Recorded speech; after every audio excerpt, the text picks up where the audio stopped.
StrayAllDay.com. You're now tuned in to the show where you learn the discipline to show up day after day to do the work, the confidence to put yourself out there boldly and authentically, and the mental toughness to continue showing up, doing the work, putting yourself out there even when the success you've expected to achieve is yet to be achieved. And on top of all this, you get to use those for personal initiative, which is the go-getter energy that moves anyone out there to go and make things happen instead of waiting for things to happen. We put all this together in one bundle, one package, one mindset, one method, one philosophy, one book, one show, one masterclass. It is called Work on Your Game. My name is Dre Baldwin, also known as Dre All Day, and welcome to the show. Today's topic, narrative is for losers. Yes, you heard me correctly. Narrative is for losers. It's only the people who came up short who have to worry about narrative. I thought about this topic as I have seen recently some people come on different forms of media and they say things like, well, I wanted to control the narrative, or I wanted to get ahead of the narrative. I want to make sure that the story is told properly, or that make sure that their story gets out there ahead of everybody else's story so that the story goes out the exact same way for everybody. But today, what I'm going to make the argument for is that narrative only matters to one segment of the population, which I've already made clear in the title. It's only for the people who lose. I don't think the people who are winning, the people who are achieving their outcomes, who are handling their business, who are delivering at the level that they're expected to deliver at, they don't really worry about narrative. I mean, they may see it, they may have a little bit of concern, they may pay a little bit of attention to it, but if they don't, it doesn't really matter. And as I get through the points I'm going to make here in today's class, you will understand exactly why I'm saying what I'm saying. Point number one, the topic once again today is narrative is for losers. Let's get a definition of this word, narrative. Narrative means a spoken or written account of connected events. In other words, a story. A spoken or written account of connected events. Let me tell you a fact. Here's the fact. When you win in life, there is no story. When you win, there's no story that needs to be told. Now, if you want to tell a story as a winner, you can. But if you win and you decide that you don't want to tell a story, you don't want to give anybody a narrative of what happened and how it happened and what you did and how you did it, you don't have to. Why? Because the fact that you won is story enough. Now, I am the person who said you could be a story or a statistic. I talked about that in my book, Work on Your Game. I also talked about it right here on this show. I'll tell you if I can find a masterclass where I actually said that, where I talked about being a story or a statistic. I don't know if I can find it, but we'll see if I can find it wherever it is. But anyway, the whole point is this. When you win, you tell your story when you feel like it. When you lose, most of the time when people lose, they want to get out and tell their story, because otherwise, if they don't, what's their story going to be? It's going to be their outcome. It's going to be the result that they produce, and the result was that they lost. Most people don't want their story to just be you lost, so they get out and they create a narrative. The winners don't have to tell stories. When you win, telling a story, again, is optional. So when I said you could be a story or a statistic, but when you lose, you become a statistic. And most people don't want to go down as an unknown, forgotten, nobody knows their name statistic. So that's why they get out and start telling stories, because they lost. People who win tell their stories, again, optionally. They tell their story because the success they have achieved has caused people to pay attention to them, to notice them, to ask them questions, to come to them and say, how'd you do it? How can I do it? What were you thinking? What was going through your mind? What were the steps that you took? And some people who win take the liberty to answer those questions, and they tell their story in the process of answering those questions. But some people who win, they say, you know what? I don't want to answer those questions. I don't want to talk about what I did. I'm going to just let you take a look at what I did, take a look at the record books, take a look at the stats, and know that I won, and we're just going to leave it at that. And if they never tell their story, the only story that ever can be told about them are their results, which is the fact that they won. If you decide to say nothing as a winner, the public has to accept the fact that you said nothing, because we can always just look at the plain facts of what happened, the fact that you won, and that becomes story enough. So when I hear people saying that they want to get control of the narrative and they want people to know what's going on, they got to make sure people know their position or their perspective on something, it's usually because they didn't get the outcome that they wanted. It's usually because things didn't go exactly as they expected them to go. That's why they got to get out there and tell everybody a story. But I'm letting all of you know right now that when you win, you don't even have to worry about that. Now, if you want to get good at telling your story, you want to be a great storyteller, like I taught in masterclass 14, 18, it's a great tool if you're selling something. And I mean that literally. If you're making a sales page, or you want to craft a pitch to an audience, or you need to go make a sales presentation to a small group, being able to tell stories is a great tool that will help you sell more, guaranteed, because people love to follow narratives. It's easy to keep up with a narrative. But when you win, there's no narrative, there's no nothing. It's just the fact that you won. It's period. It's over. I won. Over. Done. So if you don't want to have to tell a story, you don't want to have to explain yourself, you don't have to tell everybody what actually happened or what they need to know, just win. Because the only thing they need to know is that you won. The only thing they need to know is that look at my resume, look at my accomplishments, look at my list of achievements. That's the whole story right there. There's no story for the winner. Point number 2.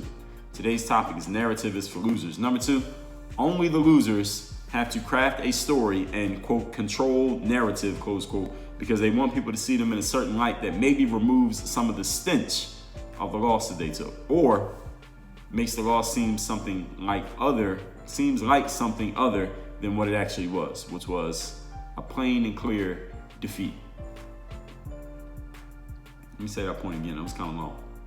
Only the losers have to craft a story and try to, quote, control the narrative, close quote, because here's the reason why people who lose want to control the narrative. Because they want people to see them a certain way that is different from what actually happened. So you only create a story if the facts are not good enough. That's pretty much what it is. When the facts are good enough, you don't have to tell too much of a story. Again, unless you want to. You're telling a story because there's some further down the line motive there that you have behind it. But you don't have to tell a story when you won. Only the people who came in 2nd, 3rd, 4th, and 10th, they got to tell a story, because otherwise their stories is going to be what place they came in. If you came in 1st place, there's no story necessary. You understand? The losers tell stories because they want to try to explain away that loss maybe. Maybe they want to take away some of the stench of the L that they took, or they want to make things seem other than what they actually were, which was just a plain and clear defeat that they took, that they got to hold on their hands and wear on their chest forever. The only people concerned with narrative, ladies and gentlemen, are the people who lost. They got to find a way to explain and rationalize why they lost, and maybe try to get some public sentiment on their side because they lost. When you find yourself, if you find yourself trying to control the narrative of something, or you're trying to push out your side of a story, it's because things didn't go quite the way you wanted them to go.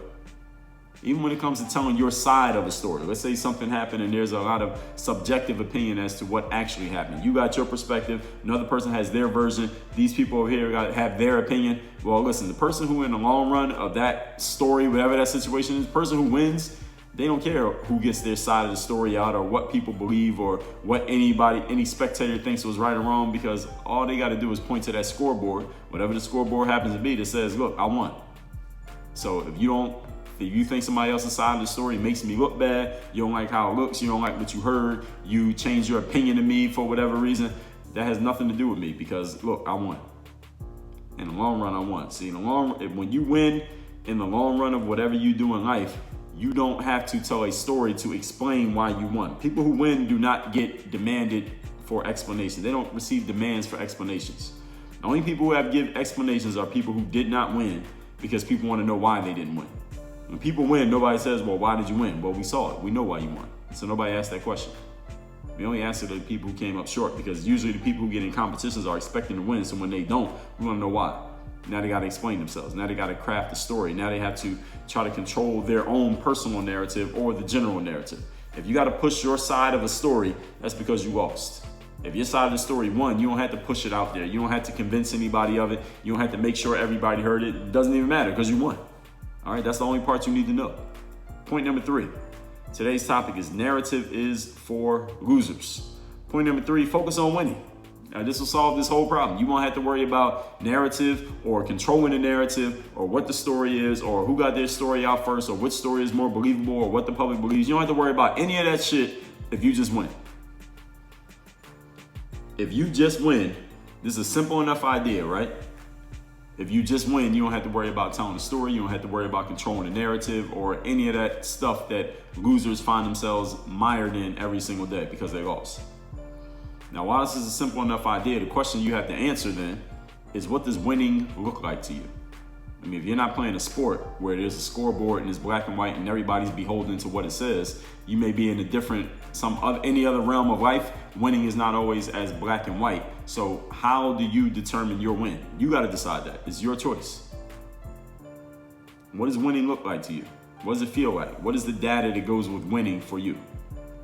How can you win in such a way that it is definitive for both you, your competition, and whatever audience there may be, that eliminates any need for storytelling? That's the way you gotta win. You gotta win in such a way that you know you won, your competition knows you won, and the audience, whoever your audience is, that they know you won, so that you don't have to explain anything to anybody. You don't even have to try to get them to believe that you won. They already know that you won. What's the way that you can win so definitively that is that clear? Can you win that clearly? Can you be that good? I talked about this in masterclass 761, how to get to the point clearly. And also masterclass number 692, how to set clear goals in life. You got to be clear about how good you actually are. You got to be clear about how much you dominated a situation, how much better you are than someone else. The more clear you can make it for you, the more clear it'll be for everybody else, and the less need you will have of crafting a narrative or telling any type of story because you won. In sports, we got the scoreboard. Like I said, everybody looks at the scoreboard and we can all see objectively who won at the end of a competition in sports. But outside of sports, things are not as black and white. So you must define what your scoreboard is going to be. Then you got to stay disciplined and focused enough to clearly win on that scoreboard. For an artist, for example, your scoreboard might be making the most art out of everybody, or maybe you want to sell the most art, or maybe you want to be exhibited in a certain museum or a gallery. What is your scoreboard and what is your win? These are questions that you need to come up with answers to. You should know the answers to these questions for you, so that every day when you get up and you go to work and you start doing your thing, you know what you're playing for. You got to know what the goal is. Our football team knows the goal is to make the Super Bowl. NBA team knows they want to win the NBA Finals. A tennis player knows they want to win the next major match, major competition, whatever it's going to be. Do you know what your goal is? What's the outcome that you wish to achieve that you know you want? And usually in life, when we get our best achievements, we have a clear outcome that we're going for. We know exactly what it looks like when we're on our way to getting there, and we know who's going to be held accountable for getting there. The outcome, the transparency, the accountability. I'll give a credit to Alex Sharfman for that. He's one of the first people I heard talk about that and break it down in such a way. What is your scoreboard? What's the outcome? What is the win for you? How will you know that you've won? If you know when you won and you know exactly what makes a clear win for you, you will never have to worry about the loser's gambit of trying to control a narrative or trying to make sure everybody knows the story, your version of the story or your side of the story or the way that you want to tell the story. When you win, people can tell whatever story they want. You don't even care what the story is because you know what the bottom line is. And if it's in black and white and is objective and is clear and everybody can see it and is that definitive, doesn't matter what the story is? Not really. Let's recap today's class, which is narrative is for losers. Thinking about this topic as I see people in media talking about controlling the narrative around their lives or what people are saying about them. My argument today is that narrative only matters to the people who are coming up short. Point number one, definition of narrative is a spoken or written account of connected events. In other words, a story. Here's a fact. When you win in life, you don't have to tell a story. Unless you want to tell your story. You're telling it because you want to, not because you have to. When you win, story is optional. If you decide to say nothing, people just have to take the story as it is, which is the fact that you won, and that's all there is to it. Because we can always look at the plain facts and see that. That's story enough. Point number two. Only losers have to craft a story and try to control narrative because they want people to see them a certain way, or that maybe removes some of the stench of the loss they took, or makes that loss seem like something other than the defeat that it actually was. Only people concerned with narrative are people who lose. All right, they got to find a way to explain themselves and rationalize their loss to maybe try to get public sentiment on their side. When you are trying to control the narrative or push your side of the story, it's probably because you came up short of your stated goal. Point number three, how do you resolve this problem then? Just focus on winning. Simple enough idea, but what exactly does winning look like to you? Do you know? What is the exact win? What is the clear outcome you wish to achieve? How can you measure it? Who's responsible for it? You got to know that it's a clear win. Your competition got to know that you won. The audience has to know that you won. How can you make it that clear? In sports, we got a scoreboard, but everywhere outside of sports, it isn't so clear and it isn't so cut and dry. So you got to define what winning would be for you. So for an artist, it might be you want to make the most art or sell the most art or get exhibited in a certain place. What's the scoreboard for you? If you're a writer, maybe you want to write the most articles, or you want to get the most clicks and links and views and shares, or you want to have the highest paying job, or you want to win a Pulitzer Prize. What is the win for you? How would you know that you won, so that you don't have to worry about crafting a narrative or controlling the narrative or explaining yourself by telling a story? Again, people who tell the story because they want to, those are the people who won. People who tell the story because they have to, those are the losers. Which one you going to be?